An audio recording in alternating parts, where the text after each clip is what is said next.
everyone, and welcome to another episode of Freezerburns. As always, I'm your host Greg, the frozen food master, and you're joining me as I eat my way through the freezer aisle one box at a time. Today, it's another throwdown, and this is a throwdown of epic proportions.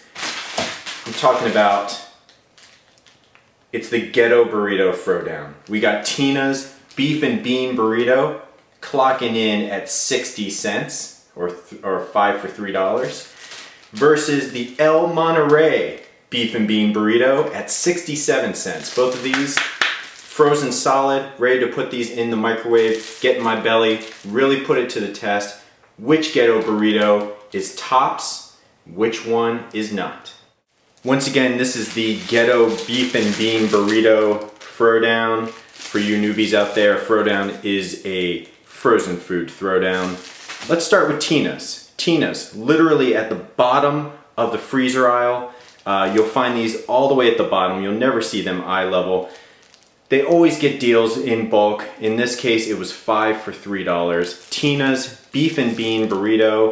Let's see what the nutritional facts are. For one burrito, we got 350 calories, 13 grams of fat, and 550 milligrams of sodium. Not terribly bad. How do you cook it? Conventional oven or microwave oven. For microwave, remove the burrito from wrapper, place on a plate, heat on full power for 1 minute, turn that baby over, heat it for another minute. Now, El Monterey, and you can see that right there, Beef and Bean Burrito.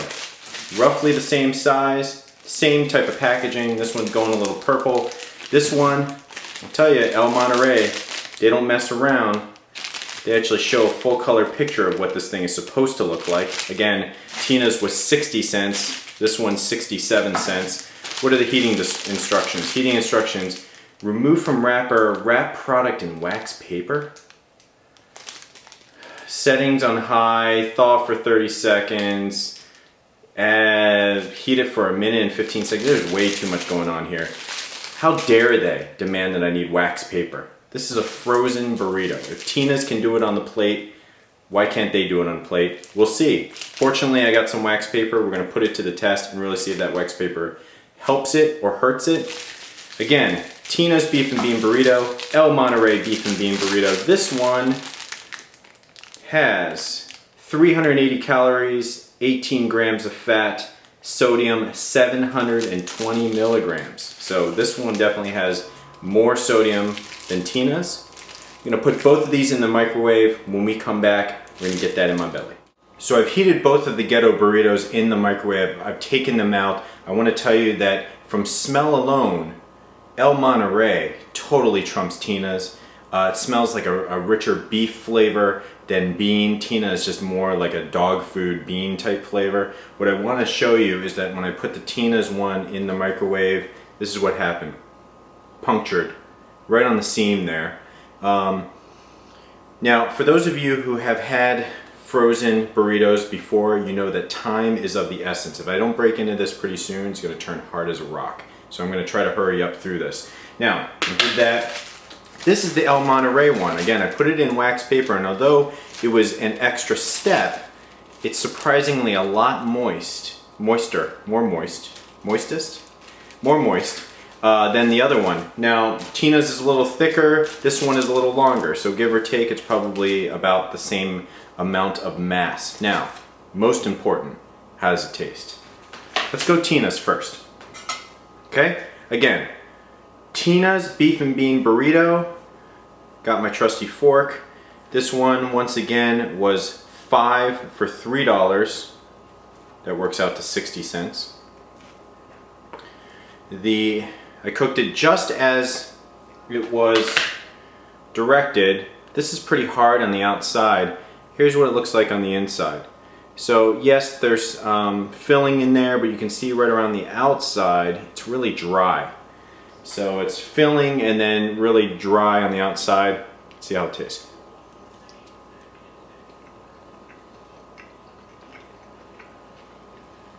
Okay.